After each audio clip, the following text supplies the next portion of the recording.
Hey, it's been quite a while, but welcome back to Gear Review. This time, we have the Yao from Ipason. And yes, this is yet another glass pad from the industry. However, don't switch off the channel yet. There's a little bit more to this story than you might have expected. Before we start, I do want to make it clear that this was sent out to me by Ipason for review. Somehow we got a product sent out to us at aimmag. But if there's one thing about us that you should know, is that we aren't afraid to criticize brands, especially if they make glass pads. For the viewers at home who aren't familiar with what I do outside of aimmag, I'm a huge speed junkie, having been on glass for 3 years now. I've owned my fair share of fast pads, a Raiden, both SkyPad 2.0s and 3.0s, and even a $40 custom glass pad I got from a shady seller on Taobao, ripping off all of SkyPad's designs. Send in some mail if you want us to reveal that, by the way. Therefore, my standards on speed is pretty high, and just to make it clear that I'm not some casual that just buys stuff, I'm also for Take Nova / Grandmaster Complete, with every score done on glass. Starting off with the unboxing, a particularly important point for glass pads, as shipping companies usually aren't very nice to packages. Shipping a slab of glass across the world isn't going to be the easiest thing.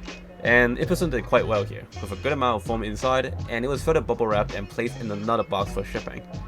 Not the most eco-friendly packaging perhaps, but it got the job done, arriving at my desk in one piece, surviving whatever impact that caused this huge dent in the box.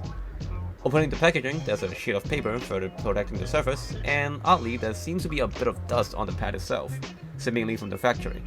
Hope it's not asbestos or anything.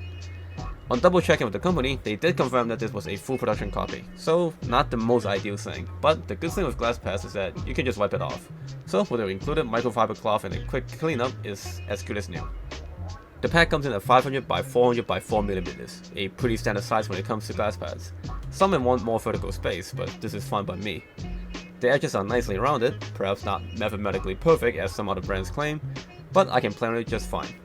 Like modern day glass pads, there's a full silicone base here, instead of the rubber feet of the pads. You might expect the pad to stick like glue.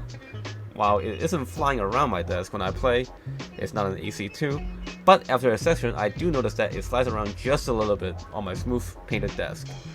These large bases also prevent the pad from bending, either from use or from the factory. It's more common than you think. My custom pad for example has a slight bend that hasn't gone away with use. It's not noticeable in game, but with the premium prices of these pads, I expect nothing but the best. And Ipason does not disappoint, with the pad laying perfectly flat. The design is, well, boring. A black square with a logo on either the bottom left or the top right. Can't tell which way it's supposed to be. But here's where something Ipason does differently. They offer customized pads for $30 extra. According to their listing on Newegg, you can send them an image, and after they double check with you, they'll print whatever you send them on the pad. Printing quality seems to be alright from the pictures that their rep sent me, with some very obviously AI generated girls. So they're just as good as the rest of the industry on that front already. Now onto the surface. The pad is very smooth, even smoother than my SkyPad 3.0. The surface reminds me a lot of what you see out of a Razer Atlas or a Pulsar Superglide from my brief time with them. And obviously, it's smoother than the SkyPad 2.0, which is basically sandpaper by today's standards. There's still a slightly grainy texture, but compared to my SkyPads, you can tell the pattern is more granular. And just as a heads up, don't ask us how it compares to other glass pads. Despite being an affiliate for 2 years, SkyPad, or Warhack, has never sent me anything, and we're certainly not making enough money at aimmag to justify buying a $150 mousepads for testing. And good luck getting me to put an AI generated anime girl on my desk. Anyway, in-game performance is also very good. I don't know why other reviewers never mentioned this, but you can never review a glass pad without telling with the viewers the testing setup. So I play on S Prime PM1 using Obsidian skates from X-Ray pad. The surface being so smooth means that it's very fast, especially in terms of static friction. In-game this translates to very clean readjustments when people change directions, and is extra noticeable in isolated scenarios like Kofax. Dynamic friction is of course also top of the line, a slight hint faster than my SkyPads, which I like. Keep in mind however, all of these pads I've talked about are so fast that even the slowest one out of the bunch will be hard to control for a lot of people. These pads aren't for everyone, so make sure you know what you're doing before getting into these pads. Here's some tests to visualize the speed. Pretty rudimentary setup, featuring the pad placed at a 15-degree angle.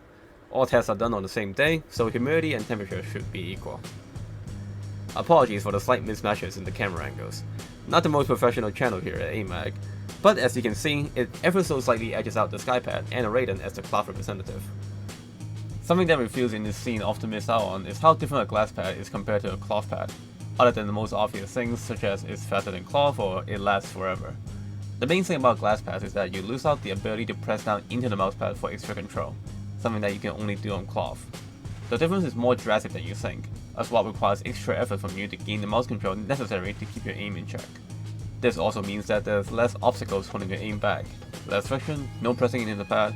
If you miss, it's on you. Back to the Yao, here's a sound test.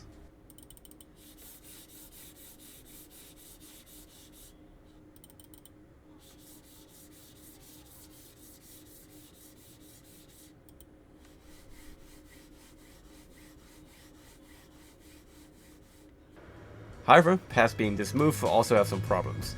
If you are even slightly sweaty or live anywhere outside the Sahara, a sleeve is going to be mandatory. Your charming host here lives right on the equator, so I can't play anything on this pad without a sleeve covering my wrist, arm, and the base of my palm. Whereas on the SkyPads, I can get away with just a regular sleeve that goes up to my wrist. And yes, this does make desktop use on the Yao a little bit more annoying than I want it to be. Anyway, back to the sleeves, it's not too hard of a switch for me. I got used to it in a week or so, but your mileage may vary. As for wear on the skates, after 2 weeks with the pad, nothing out of the ordinary has happened. So it's most likely consistent with most glass pads, requiring a skate swap every 2 to 3 months. In conclusion, great pad. This is where most reviews will end things, but we at aimmag are a little bit more serious and don't just phone reviews in. There's a lot of glass pads on the scene these days, each making big claims about the features and designs, and a surprising amount of drama surrounding them. It's no longer enough to just talk about the product itself, so it's time for us to dig a little deeper. With the Yao, there are 2 main questions. Looking around the internet, the pad is only available on Amazon and Newegg. While this is better than just a random AliExpress listing, these aren't the enthusiast sites that we have come to expect in the scene, where people buy from sites such as Lethal Gaming Gear or Max Gaming. Secondly, is this a Jim Folk pad? If you guys aren't aware, Jim Folk isn't actually a random Chinese man, but it's Dongguan Jim Folk Smart Glass Company Limited, a glass company in China that specializes in making glass pads, and is where quite a few of the mouse pads that you see on the market come from, with rumors against some of the biggest brands in the scene such as Glassworks and even Warhack, the latter coming out with a statement dispelling the allegations. These are some very serious allegations as well, considering that you can go on Jim Folk's AliExpress listing and see that you can order 5,000 to 10,000 pads at $11 each, meaning absurd margins for any brand selling glass pads, even when considering storage and shipping. So is the Yao the same? To figure this out, we risk pissing off the company for some on-record answers. Graciously, they're pretty nice about it. Their representative claimed that the pad is also available on their own website and also on Kickstarter soon. To be fair, not the best answer since they didn't respond directly to our question, but the pad being available on Kickstarter is a further improvement on their current listing. Other brands like Drunk Deer often use the site to move products as well.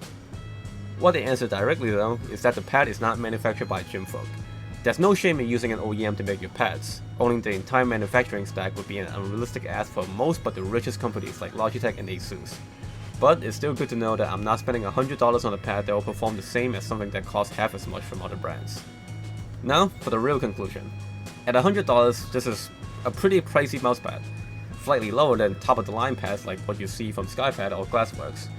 But with Ipason being such a new and unknown company, this is still quite a high ask.